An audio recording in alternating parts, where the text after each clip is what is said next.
Mentakasngi ka apsau trik naiweng ajabsan kumbah ka puasau baji duna janmit Lumbah lahap jebum Harum ka Laitlyngkot asrok ba selong Pynursla dauki.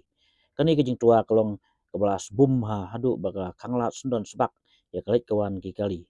Dai om yok jing tip bandon kanu kejing julo. Kajing tua kelak bandai nama baga company kedang ti srok hak tai ketan. La yo i bagi pu silum gedang dam khoi ban pun khoi ya ketua ban pelai ya ki kali ban lait ban wan.